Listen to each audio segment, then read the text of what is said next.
Welcome, Twib Nation. This is This Week in Mormons, the Taffy edition, which stands for Tiffany and Friends for You. And tonight I am here with a new friend. Her name is Cassandra. Cassandra, welcome to This Week in Mormons. Thanks so much. It's so weird listening to you because, I'm used to you saying all that in my earpiece, but at 1.5 times speed. So, yeah, it's great to be here. Yes, Cassandra, I am going to have you tell the listeners your last name because I am horrible at pronunciation and I will just ruin it. So tell everyone what your last name is. My last name is Joni, and you said my first name correctly, so kudos. My last name is Albanian because that's where my husband's from, and they like to combine a G and a J and confuse all of the Americans. So, Okay, thank you. So my new friend tonight is Cassandra Joni. So thank you very much. And as you can probably tell from listening to Cassandra, she is a listener who sent an email into Twim and said she'd like to record with me. And I am just having so much fun recording with the listeners. So when you are a new listener, when you are not a new listener, when you are a listener who is podcasting with me for the first time, I like to ask a couple of different questions. First of all, I'd like you to give a brief introduction of yourself. And after you do that, I'm just going to ask you a couple TWIM related questions so our listeners understand your love of TWIM. So why don't you tell us a little bit about yourself, Cassandra? First of all, let's start with where you live, what you do. Yeah, so I'm currently a grad student in physician assistant school. I graduate in December, which is super exciting because it's taken a long time to get here. I live in Virginia. I'm originally from Washington State, over by the Seattle area. Did a stint in Utah for a couple years where I met my husband and we got married during COVID, which was a wild ride because the temples were not open and then they were, and then that was a whole thing. It was great. And he was very supportive and just said, as long as you don't make me go back to Idaho where it's too cold, I will go with you anywhere. So we moved to Virginia for PA school and we've been here for the last couple of years and we don't know what's coming next. So we'll just see what happens. I was going to say he must have been over in eastern Idaho because that is the part of Idaho that is cold. If you come to Boise, people in eastern Idaho think Boise is like Florida and they call Boise Florida because the temperature in Boise is so much warmer than eastern Idaho. So my sister-in-law is in Florida and it is not Florida out there. But yes, he went to BYU, Idaho. So yeah. He was marred by the cold of eastern Idaho. Bring him to Boise sometime. We can always use good physician's assistants here in Boise. Excellent. All right. So how long have you been a TWIM listener? I'm not sure exactly. I think it must have been around 2016 or 2017 maybe. I have no idea how I got started listening to the podcast. I don't. Okay. I think I wanted to listen to podcasts, and I have a vague memory of searching for Mormon podcasts, and I found it, probably. And I've just listened off and on since then and catch up if I don't listen for a couple months, and it's a great podcast. Thank you. So how do you like to listen to your podcast? Do you listen to them while you're driving, while you're doing your housework, while you're walking? How do you consume? Yes, to most of those. Most of the time I'm driving, Okay. especially on road trips, sometimes with housework. And I like to attempt watercolor sometimes, so sometimes I'll listen to it while I'm doing that. But yeah, probably 3 times out of 4, it's driving. Awesome.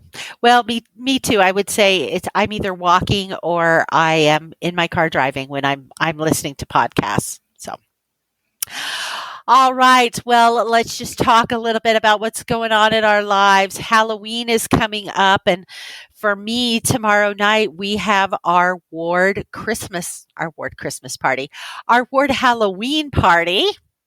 And we are doing I shouldn't say it's a Halloween party. It's a harvest party. We always do a soup and chili cook-off. So we have 2 categories. We have one category for soup and one category for chili.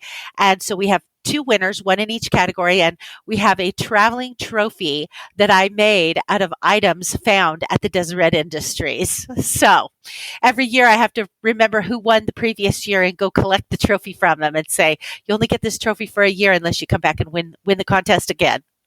What is this trophy? This trophy, oh, I should have brought it so those watching on video can see. It's just in the next room. I bought a flower vase. And in the flower vase, for the chili trophy, I put dried chili beans. For the soup trophy, I put dried beans like lentils and barley, stuff you'd put in a soup. And then I found a bowl and I super glued the bowl on top of the flower vase, and it has a big ribbon on it that says first prize. So that is the traveling DI trophy for the soup and chili contest for my ward. That's fantastic. So, does your ward do any Halloween activities or harvest party? We have a trunk or treat coming up tomorrow, and they do have a chili cook-off. I feel like last year there were soups. I do not know who won.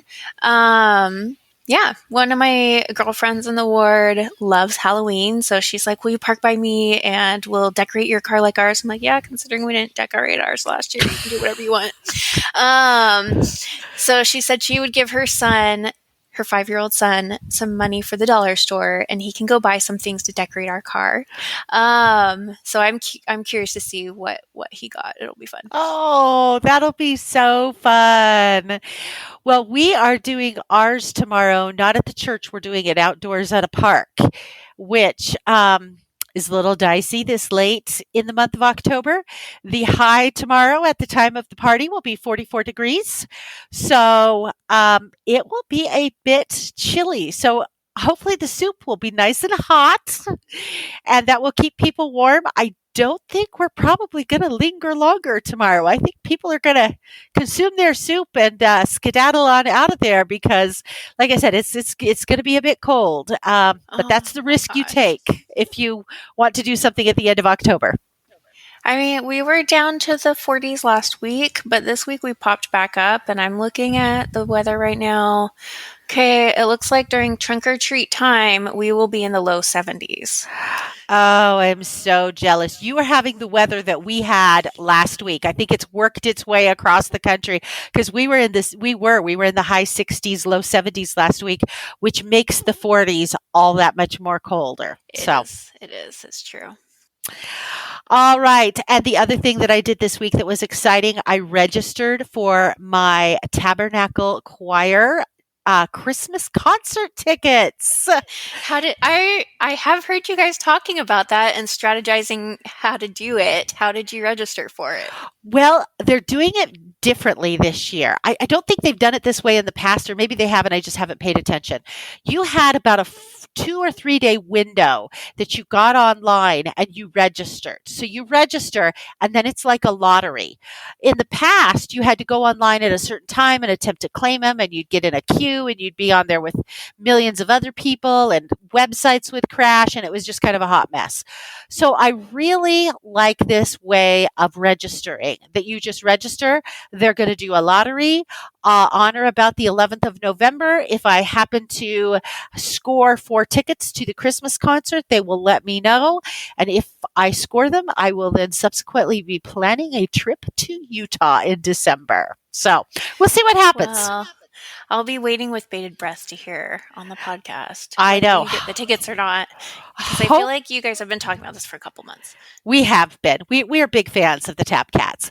So hopefully by the time my sister and I record, which will be in 2 weeks, that I will have heard. Well, I don't know if they're going to let me know that I didn't get them. I think they will just let me know if I did. So if I did get them, hopefully I'll be able to, return and report. But fingers crossed. All right. Well, we are here tonight to do some news. So why don't we do some news? And I will start off with the first story. We have breaking news. I always like it when we have breaking news. And just today, our breaking news is the young men and young women leaders of the church announced their new youth theme for 2024. And the new youth theme for 2024 is I am a disciple example of Jesus Christ. It is based on 3 Nephi chapter 5, verse 13. So it will be interesting to see everybody's take on that for next year and how they incorporate that into youth camps and youth activities and kind of imprint that on our young men and young women. So I think it's a great theme. Nice. Yeah, I like what they've been doing with the youth lately. So that'll be very exciting. All right. Our next story is Sister Eyring's funeral. Do you want to talk about that? Yes, I will take that. So, as you guys have mentioned in recent podcasts, she passed away on the 15th. She was 82 years old. I didn't see if they mentioned how long she and Elder Eyring had been married. I think they But got married in 1963, so that puts them at about 60 years. okay. Or Yeah. yeah, Something like that. Yeah. That's exciting. They shared a bunch of really sweet stories about her and really sweet quotes about her that I enjoyed. President Nelson said that Kathleen is an elect daughter of God who did everything she came to earth to do, which I just thought was like the sweetest review you could have at the end of your life. Like, you did everything you came to do. It's fantastic. So that was super sweet. She passed away while she was listening to a broadcast of her ward, and it was the closing song of her Bountiful Fifth Ward singing Precious Savior, Dear Redeemer. And yeah, I just thought that was so sweet. well, that just gave me chills when I read that in the article that she got to hear this beautiful music as she was leaving this mortal existence.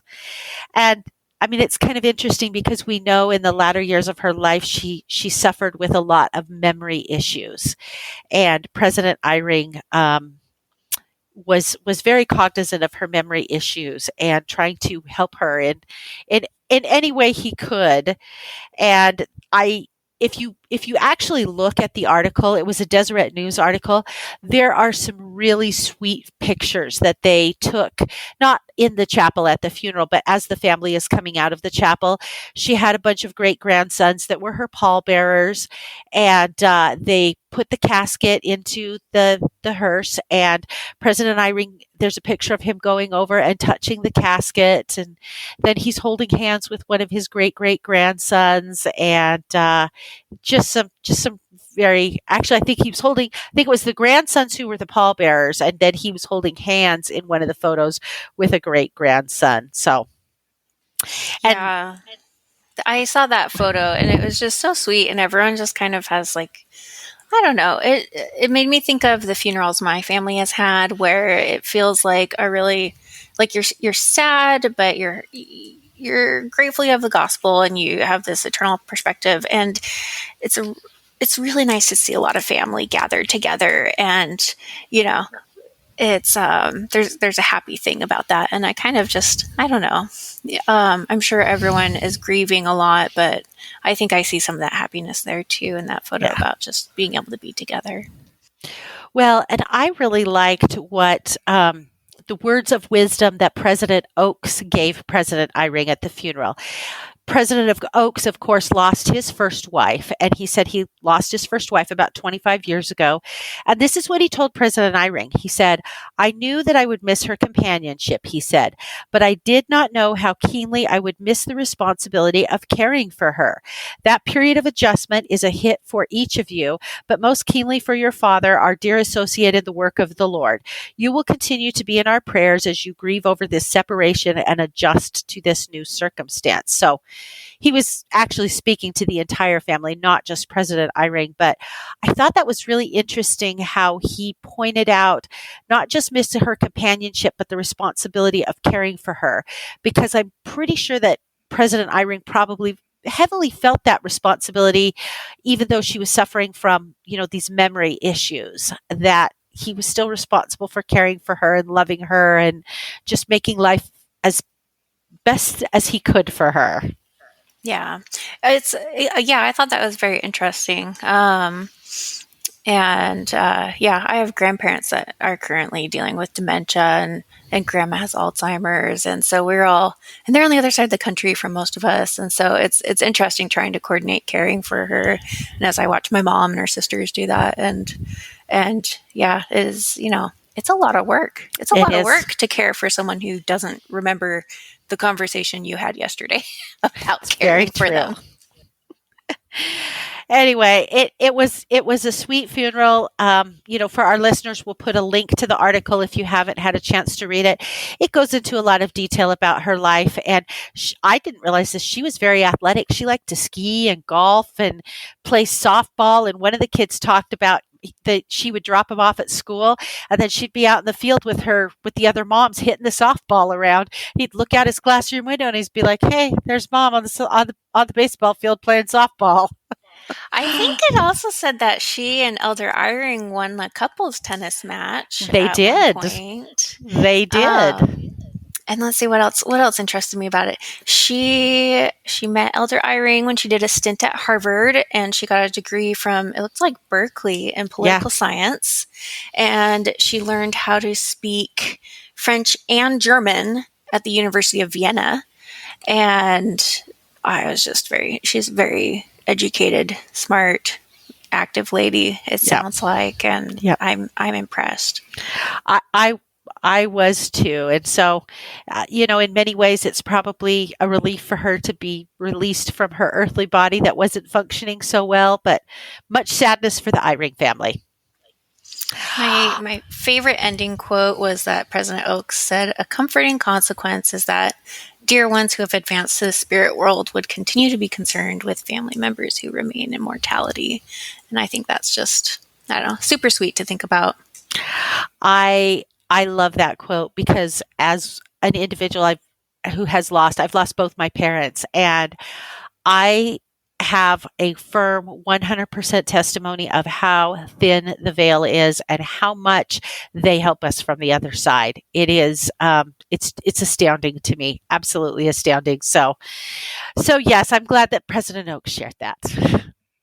All right, let's move on to our next story. This is a worldwide day of testimony. So this happened last Sunday, and this was for all the youth, all the young men and young women, and it happened in a 24-hour period. The church had a video that they recorded, and at 7 o'clock in every time zone, youth in that time zone were to meet.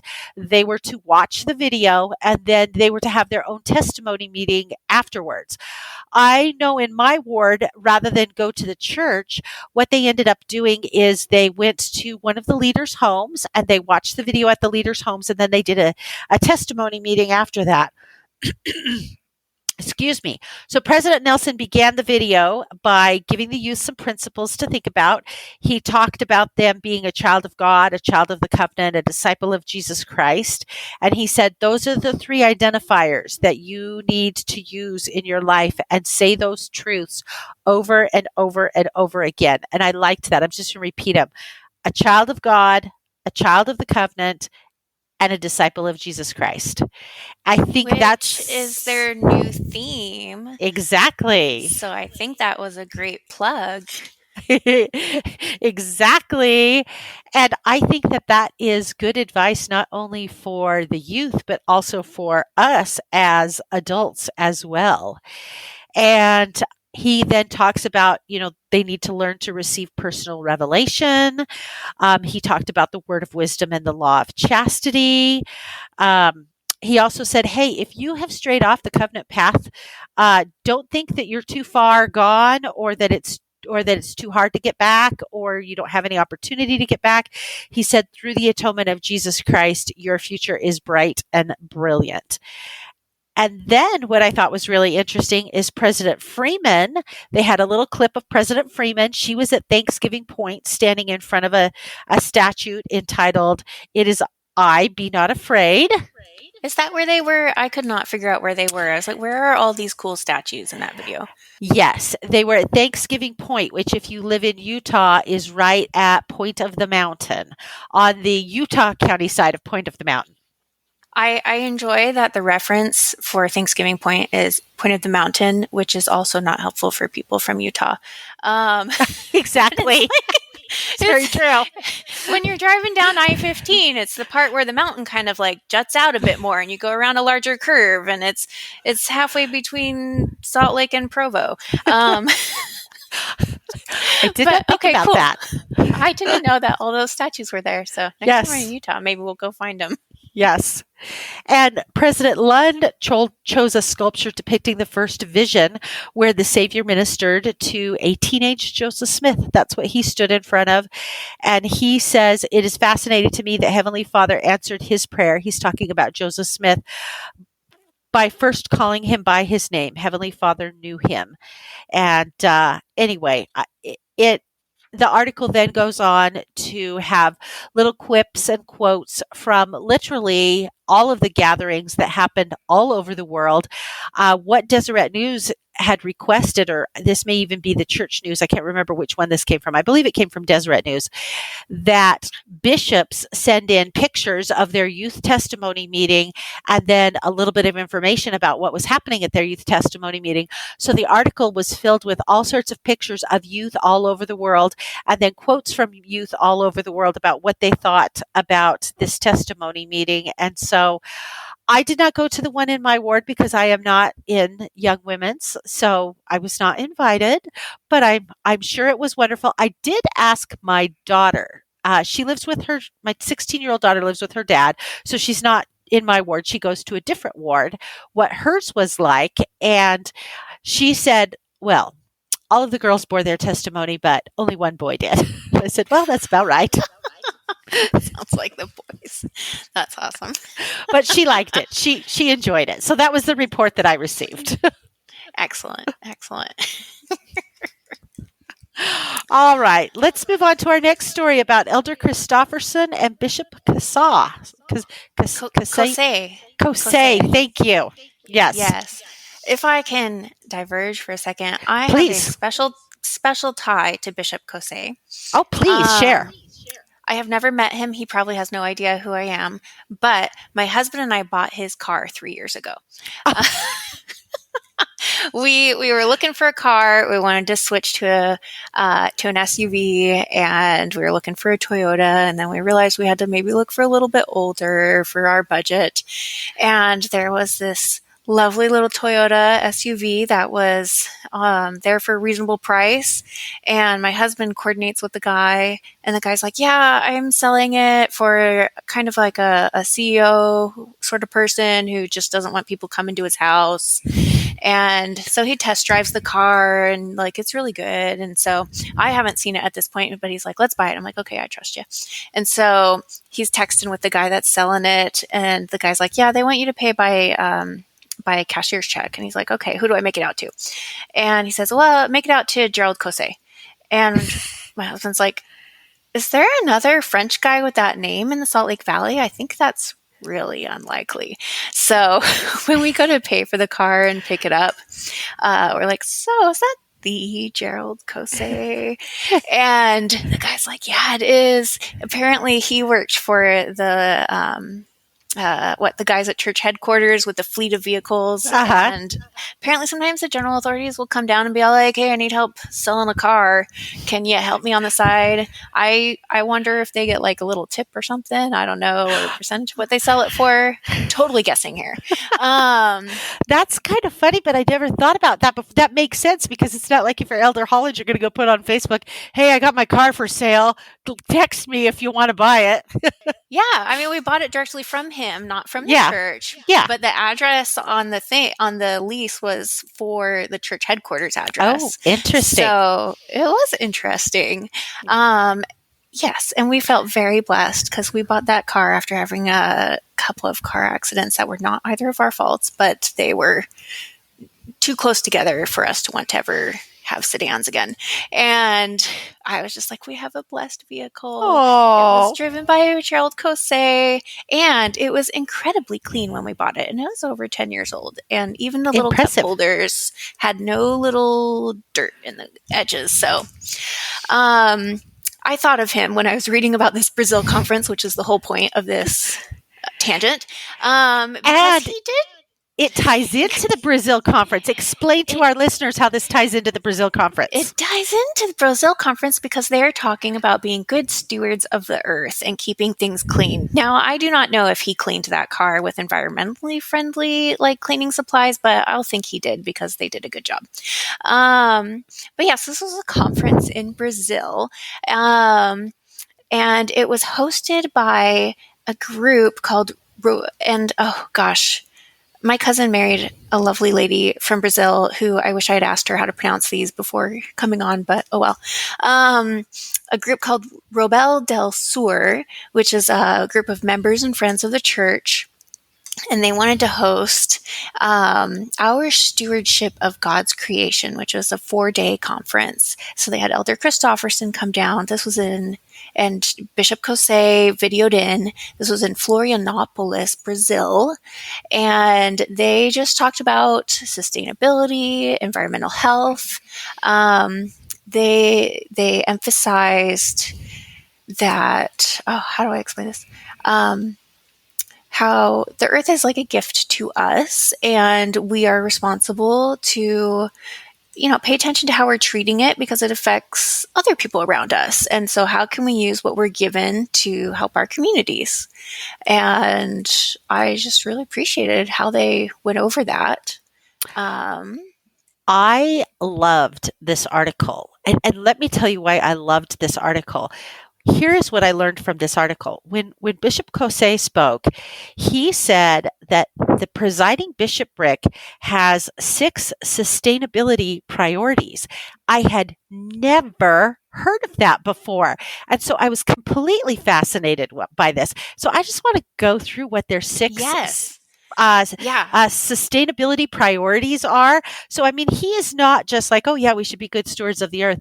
This is a priority for them as a presiding bishopric. And as a presiding bishopric, they are responsible for the temporal needs of the church and the church temporally. And their first one was increase energy efficiency and use of renewable resources. Their second one was conserve water through water-wise landscaping design, smart technology use, and water management plans. Their third one was avoid material waste through reduction, reuse, and recycling, packaging solutions, and building methods. Their fourth was improve air quality and reduce emissions. Fifth, practice sustainable design and development and construction. And sixth, engage in sustainable farming and ranching practices. Yes, I loved that list. I knew that the church was paying attention to things like that because during some rabbit hole of research a couple years ago, I found some weird, random PowerPoint from the church sustainability department. So the information's out there if you try to find it, but they don't capitalize on it very often. They don't. But Bishop Kosei's list, let's see. So he mentioned for number 1, they have 500 solar energy projects around the entire world. Yeah. Conserving water through water-wise landscape. So they referenced the new Red Cliffs, Utah temple. They tried to adapt the landscaping to the desert, which I think is probably the future for a lot of our temples' landscaping, since currently many of them require lots of water to maintain their grass.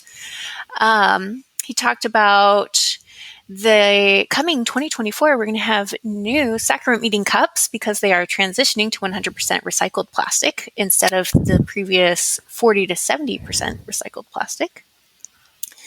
And a bunch of other things. They try to have fuel efficient vehicles for the Faith's global fleet, as they called it, which sounds very exciting. And when they build temples and church buildings, they try to think about the environment and the society that they're building in and what it's going to cost and to maintain it and how that's going to affect the environment as they maintain these buildings. And then any farmers out there will hopefully appreciate this and understand it better than I do, but they try to use cover crops, crop rotation, no-till farming, grazing management, and greenhouse gas capture to be good stewards. No, I really loved this. This is a principle that I feel really strongly about, and I wish that they would talk about it more. In fact, when I saw this list of their 6 sustainability practices, the first thing that came to mind is I was like, we have some very extremely politically right wing people in the church. Do they know that these are your practices? Because if they did, they might call you liberal. It's true. It's true. Yeah. I friends of mine that are from abroad have told me like, okay, people in the United States think the church is very, very conservative, but worldwide there's countries in which it's considered very liberal and they are pushing things. So I think it's helpful to remember that it's all a spectrum and relative to where you are. Exactly. Nope. Loved the article, loved the message, thought it was great. Yes. And I want to give one last shout out in the article. They quoted briefly the church sustainability manager, which I didn't know was a thing. And it's a woman named Jenica Sedgwick. So shout out to Jenica, who had some nice little thoughts to share. And I don't know, she's a woman in the church. I would love to hear more about what she does because I think there's a lot of women doing cool things that we don't hear about. So, Ooh, maybe I'll have to see if Kurt can reach out to her. Maybe Kurt has some contacts and he could get her as a guest on the podcast. I don't know if the church would let her, but it would be interesting to ask her questions about her job and what she does and what the church is doing sustainability wise. I think that would be super fascinating. it would be fun. It would be fun. All right. We have a Tap Cat story. Quickly hit on our Tap Cat story. Yes. Tab Cats invited two glee clubs. I believe they were both from Georgia, to come join them. And let's see. So they're both from, the Morehouse College Glee Club and the Spelman College Glee Club, to come sing with them for music and the spoken words. This aired last Sunday, the 22nd. They are men's and women's liberal arts colleges that are historically Black liberal arts colleges. And they have a bunch of quotes there from the singers from the different glee clubs talking about what an amazing experience it was, how all the MoTab members were super friendly and welcoming, and they were blown away by singing in the conference center because the acoustics there are just fantastic. And then some of the music was awesome. They kind of opened with a normal, kind of typical sounding MoTab piece. Sorry, Tab Cats piece. And then they had some fun things. There was a Who Was John piece, and he was a writer. And that one was super fun and energetic. And then they had one called My Soul's Been Anchored in the Lord. And that one felt really kind of like bluesy, and it had a bit of a minor key thing going on. And so those are just, super fun that we don't normally see in our kind of repertoire of music. Then they sang What a Wonderful World. And of course, you can't come hang out with Tab Cats without singing Come Thou Fount of Every Blessing. So Exactly. Well, it aired last Sunday on the 22nd. So for those who may be listening to this now and didn't see it, you can go to YouTube and you can see the you can find the Tabernacle Choir at Temple Square on YouTube, and you can catch last week's broadcast there if you want to see them singing with Morehouse College and Spelman College. I love that they are reaching out to the singers of different religions and different backgrounds. And just to kind of close this out, there was an article that one of the singers, a quote from one of the singers from Spelman College, who said, rather than the different faiths creating a division, it can be a bridge for us to continue to spread love, continue to spread unity and understanding that it is our faith that will bring us together, and it is our faith that will keep us together despite its differences. I don't think that could be better said. I agree. Yeah, awesome. All right. You want to talk about BYU Jerusalem Center? We have an update on that. Yes. Am I doing that one? I don't know. I read it. Yes, I had you doing that one. Cool. Well, I'm glad I read it then. So October 15th, they moved about 94, I think, people to to Greece. And they were going to take a couple weeks and go from Thessaloniki over to Athens. And then as upcoming the 31st, they're coming home to the States. Yeah. In the month of November, they'll have a Zoom class to kind of finish up their studies.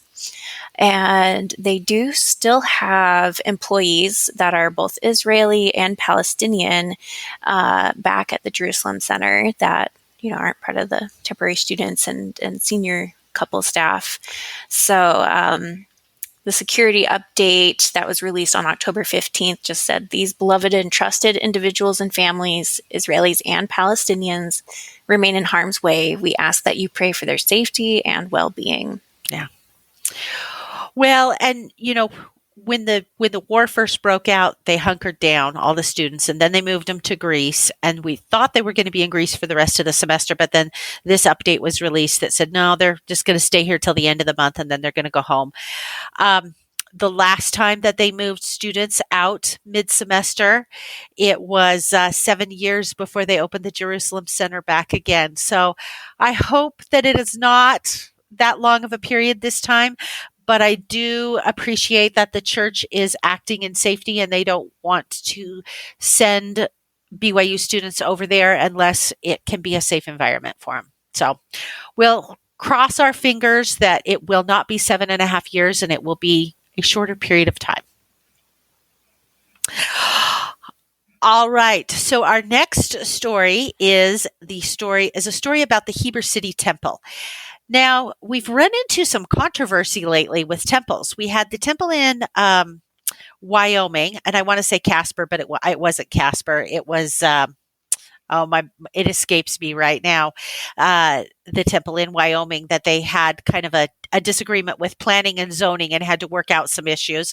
Well, now they have a similar thing going on in Heber City, which is a bit unusual because usually temples in Utah don't get a lot of backlash against them. That Utah is generally speaking very open to, oh, you want to build a temple? Please build a temple. We know what it will do to our property values. It will be positive for our property values. Well, this temple in Heber City, the church wants to build an 88,000 square foot temple. It would have a 210 foot steeple and 454 parking spaces. There is a group that is entitled Save Wasatch Back Dark Skies. And they do not want to see the temple because they think that the temple will become an eyesore to the beautiful dark sky that exists in Heber Valley. So the temple question real quick Yes. before you explain this. So I am all for Dark Skies. I like Dark Skies Park. I like their name except for the Save Wasatch Back Dark Sky. Like, I feel like Save Wasatch Dark Skies would make a lot of sense, but I don't know why they put the back in the middle of that name. I don't know either. It seems very odd. Unless they call that area the Wasatch Back. They may call that area, it may be geographically known as the Wasatch Back. That's kind of what I'm guessing is maybe it's geographically known as the Wasatch Back. But when you put it together all in one sentence, it seems awkward. Yes, especially for anyone not from there. So Exactly. Okay. So the temple has gone through, I believe, the Planning and Zoning Commission, and the church again is trying to work with everybody, but it's kind of interesting because it's in a residential area, which is not unusual. We build temples in residential areas. And under the current zoning, the residential areas allows for churches and temples as a conditional use. And what that means is it is an allowable use in the residential area, but you have to go before planning and zoning and you have to go before the city council and you have to get a conditional use permit, which means they're going to put restrictions on, yes, you can build this, but you can do this, you can do this, you can't do that sort of a thing. So that's why it's going through planning and zoning. The Save Wasatch Back Dark Skies group questions the definition of church or temple. They say this is not a temple. They contend that this building meets the definition of a club or limited membership, because you have to have a recommend to get into the temple, because not everybody can go into the temple, that it is not a church or a temple, and it's not allowable in this particular residential area and not allowable for a conditional use permit because it's really a club with limited membership. And I laughed and I was like, well, that's a creative legal argument. I don't know how far you'll get with that, but props to you for coming up with something new I've never heard before. I mean, yeah, so that is the definition of a Mormon temple, and since this code was written in Utah, I imagine it like often don't they define terms in these legal things? So what if you flip the pages or go to the city code somewhere, like maybe they'll have a definition for temple. Usually Maybe they don't. they usually don't. Usually when they say, I mean, I have never seen temple in a code here in Idaho because while we have a lot of members of the church here, we do not have the volume that exists down in Utah. So it kind of makes sense to me in Utah that they would have church or temple. And it is kind of universally understood what those items are. So Yes. Now, anyway, if you talk about temples for other churches, yeah. are they limited use? I don't know. I had a professor once invite me to her, I think she was Sikh, and she said I could come visit their temple, and they had lots of yummy Indian food Yeah. that I could come check out. So maybe, yeah, I don't know. I don't know. Anyway, the Planning Commission is having a meeting next Wednesday at the Wasatch County Senior Center. And so we'll have to just continue to follow this story and see what happens. Again, the church always does try and say, okay, maybe we can make some adjustments here or there to, make everybody happy. But it sounds like this group just flat out doesn't want the temple regardless of adjustments. So this will be an interesting story to follow and see what happens.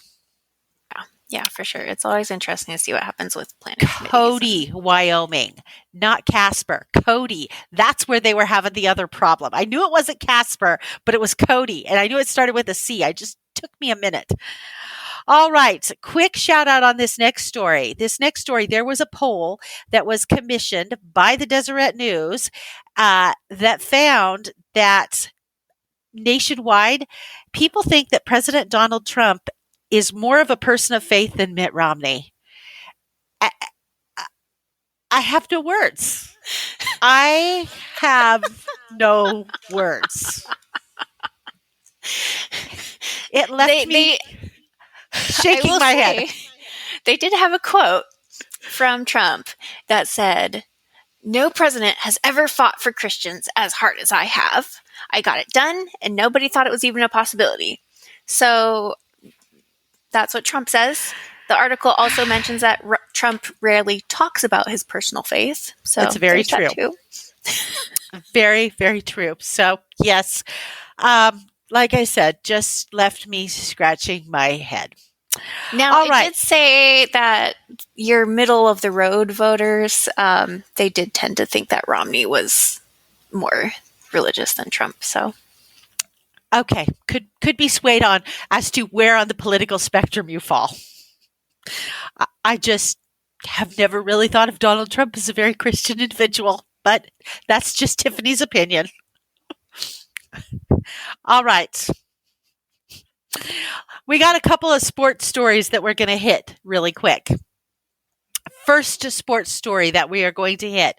Bryce Harper, he and his Philadelphia Phillies are trying to make a play. I was going to look up to see if they're still in the playoffs or if they've got kicked out, and I didn't have a chance to look that up before we recorded.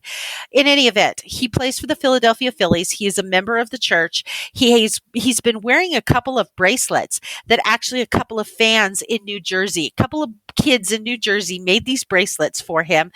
They kind of look like the rainbow loom bracelets that were really popular about 10, 15 years ago. So they made one for Bryce Harper. He's been wearing it while he's been going through the playoffs. And so these kids are just super excited that they sent him a gift and he wore it. And it's been a good luck charm for him. It was cute. Our next sports story is a gentleman by the name of Britton Covey, and he is a football player for the Philadelphia Eagles. And let's see what he does. He is a punt returner. In fact, he is one of the NFL's top punt returners, and the Philadelphia Eagles recently released a video, and they featured him on this video. And on this video, he talks about his love for football, but he also talks about, I can't wait to get home to my family. And there's a really cute video that has his wife and his little son named Nelson. He is also a member of the Church of Jesus Christ of Latter-day Saints. So anybody wanting to go watch Britton Covey's little Philadelphia Eagles video, it's not very long. It's just a few minutes. We'll put a link for that in the show notes. All right. I have another litigation story because, I'm a litigator. I like to litigate. This is actually kind of an update. You may remember several months ago, we had kind of an icky story break out of Arizona. There were some children that were abused by their father. This had been made known to their LDS bishop, who was also their physician. It never got reported for several years. And finally it came out and he was excommunicated. And I believe the father may have even committed suicide. I don't recall right off the top of my head. But in any event, one of these children, at least one of these children, is suing the church for not reporting this abuse sooner and stopping this abuse. And the church is fighting this because the law in Arizona is not mandatory reporting for abuse. And so there was a decision made that said, okay, the church was within, they weren't required to report it under Arizona law. They did not break Arizona law. And so the attorney for the child has appealed that decision to an appellate court. The appellate court denied the petition to hear it. So now they are appealing it to the Supreme Court, because essentially what this attorney is asking the Supreme Court to do, and this is the Supreme Court of Arizona, not to be confused with the United States Supreme Court.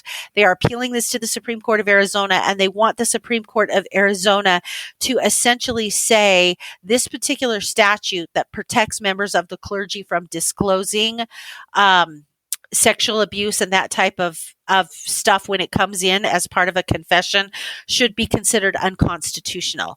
So it's going back to kind of a religious freedom debate is where they're going with this here.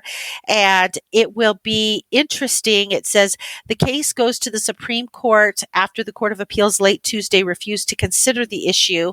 So it will be interesting to see if the Supreme Court in Utah decides to take this case, or not Utah, excuse me, the Supreme Court in Arizona decides to take this case up, because I have a lot of mixed feelings on this.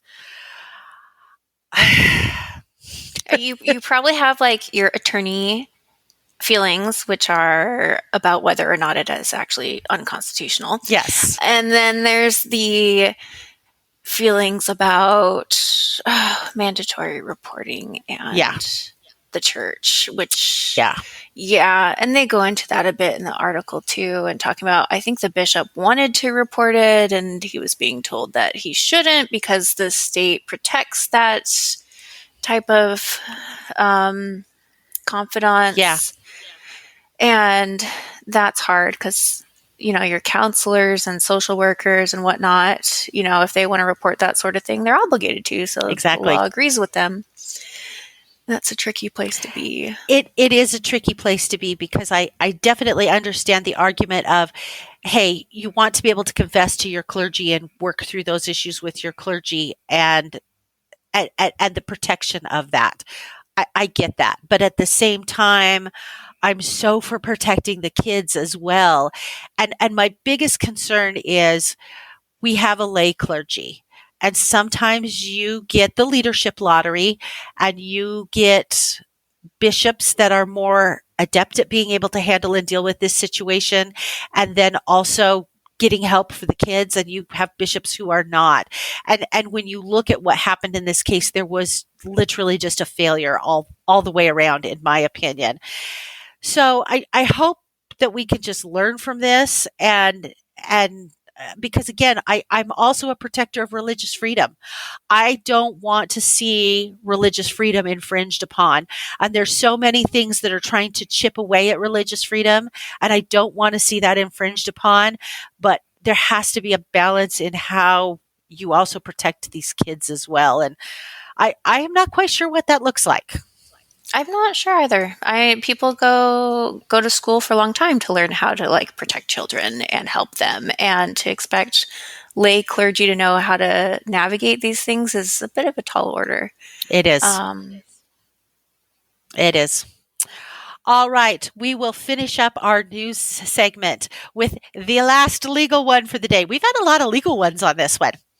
If you are a longtime listener of TWIM, you know that my sister Ariane and I have been following the cookie wars religiously.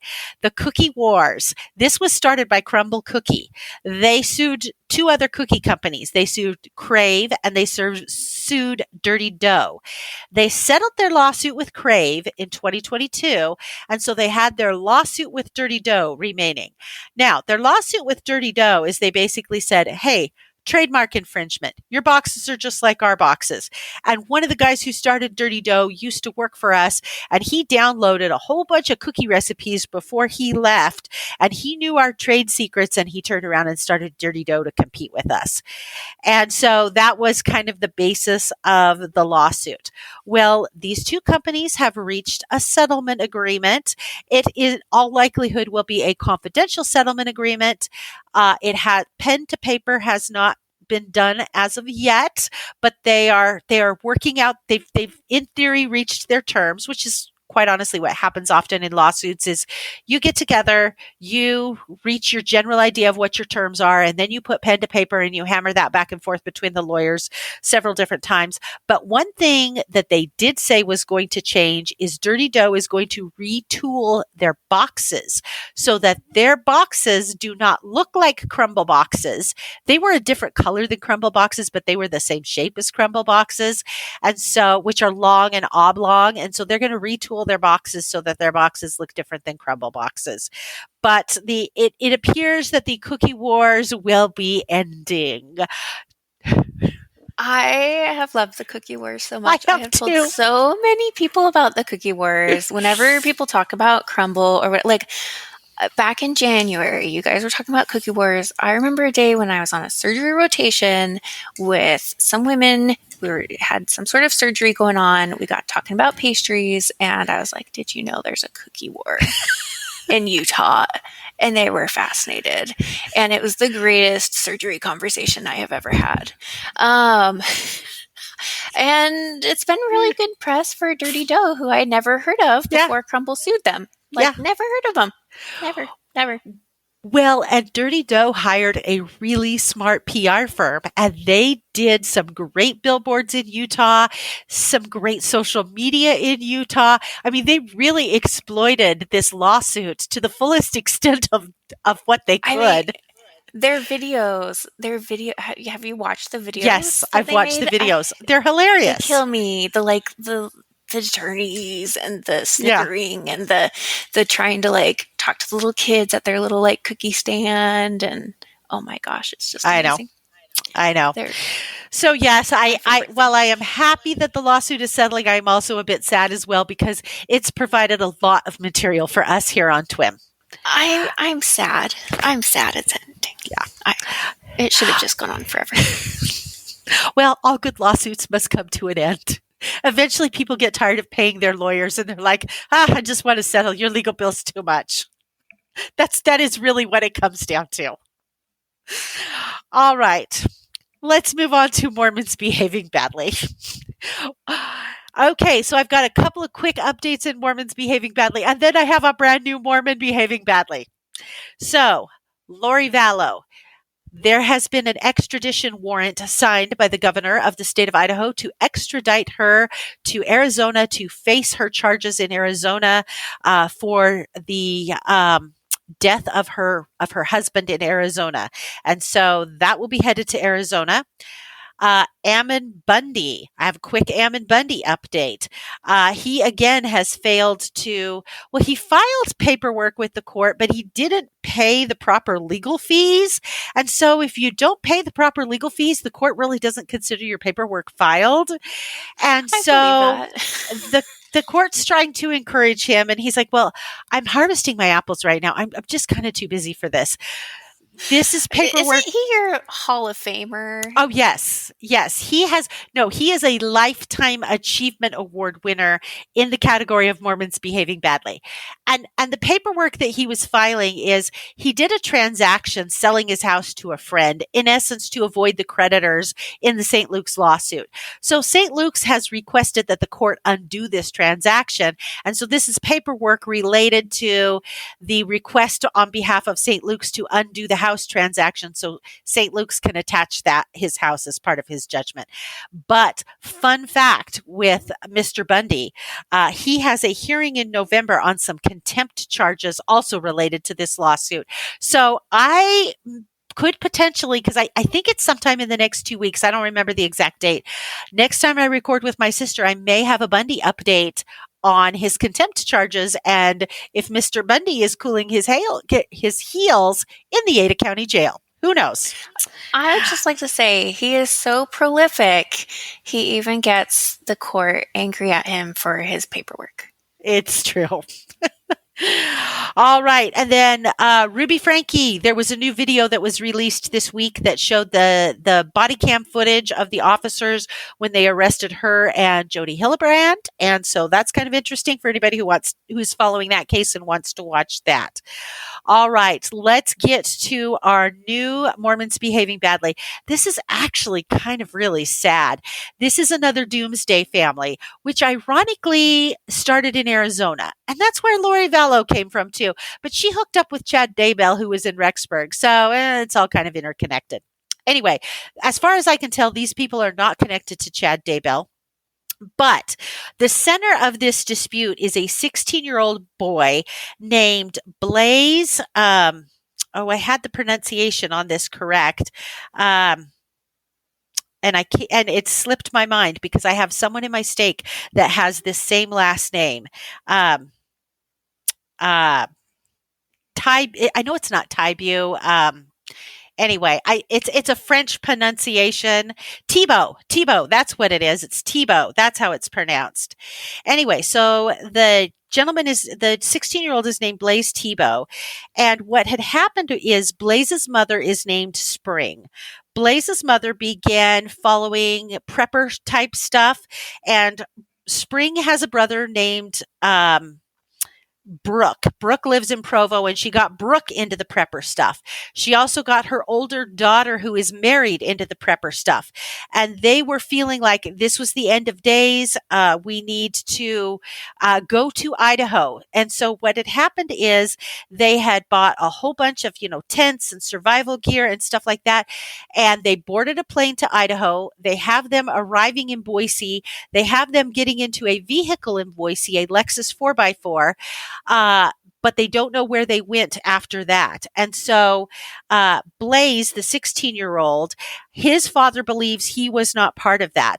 And his father believes that the mother, her brother, and Blaze's sister all think that Blaze is some sort of a divinic servant who plays a significant role in the Savior's return.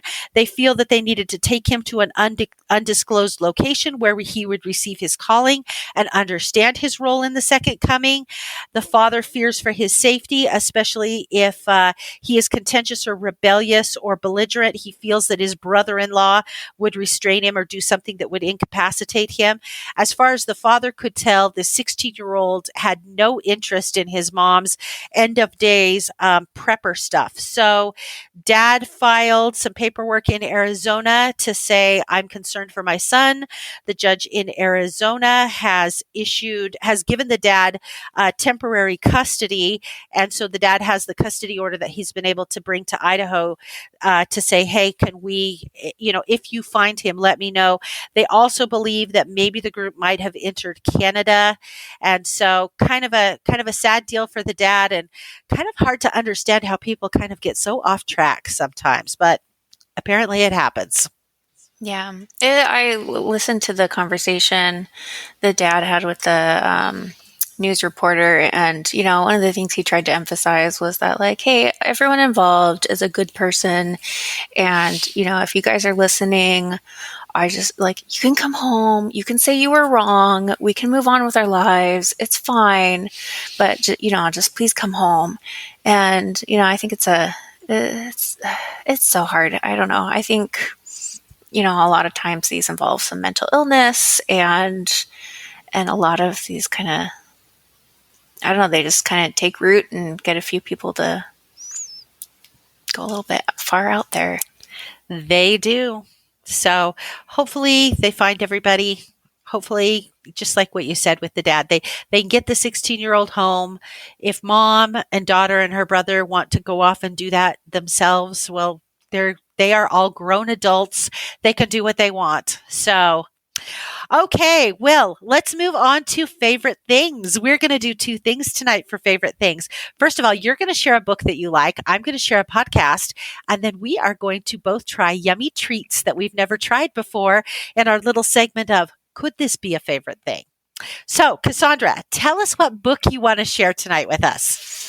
Yeah, so I can't remember where I first heard about this book, but I'm guessing it might have been on one of Kurt's other podcasts, which I don't listen to much nowadays, but I used to listen to his Leading Saints podcast and what they would interview people, but Jeff might have done that too. Anyways, this is a Maxwell Institute New Testament translation for Latter-day Saints by Professor Thomas Wayment. It's the second edition, which I got to buy because my first edition got lost in our cross-country move. It is fantastic. So essentially what Professor Wayment did was he went through and did this like crazy scholarly review of all these original sources for what we have of the New Testament, and he translated them into modern English as opposed to King James English, which is notoriously challenging for modern day readers. And it's just, I love reading this. I'll bring it to Sunday school and just like sit there and read along with everyone and hope they don't call on me so I confuse everyone. But it's just so much more readable compared to the normal New Testament. He has a bazillion footnotes. He'll say things like, we chose this word order because of whatever, and most early texts favor blah, blah, blah. And it seems like someone might have added this later to make it kind of seem more consistent with Paul's other writing style and other books.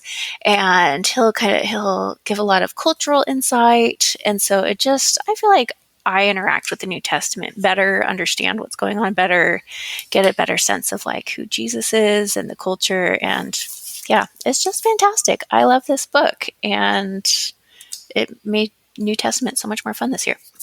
Well, what a great recommendation. I'm going to go the opposite of your recommendation, and I'm going to talk about a podcast that's true crime. So probably not as uplifting as you have true the New Testament. In the New Testament. You do. I started listening to this new podcast. It's called Erased, and it is done in the style of an old-fashioned kind of radio show where they have characters and voices and sound effects. And it is based on the murder of this young woman in New York City in 1799. And they found her body at the beginning of January of 1800.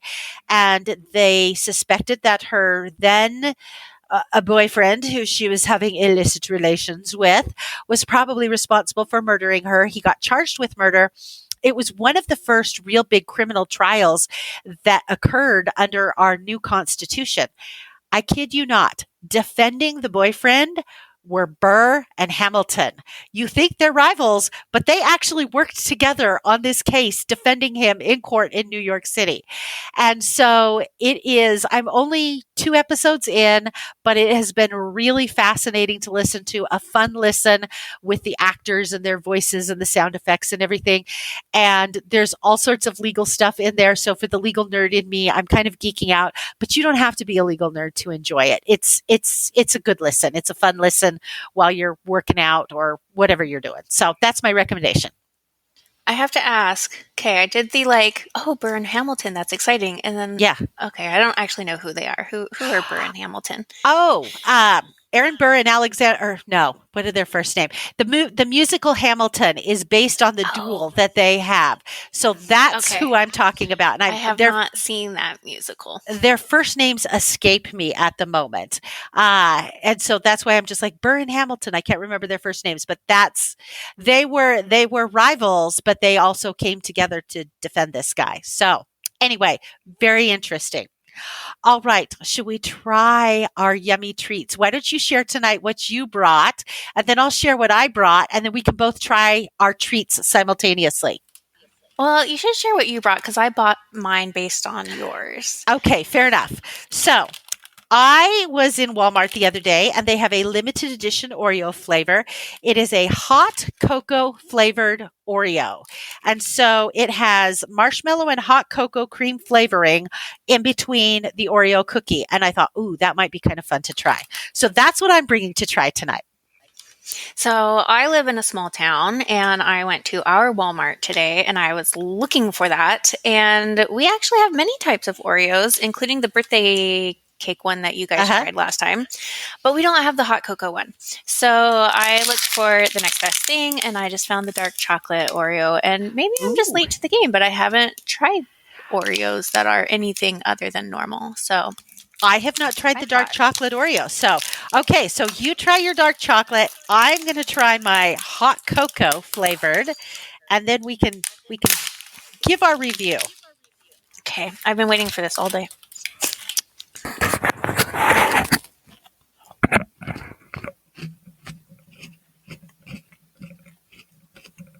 Mm.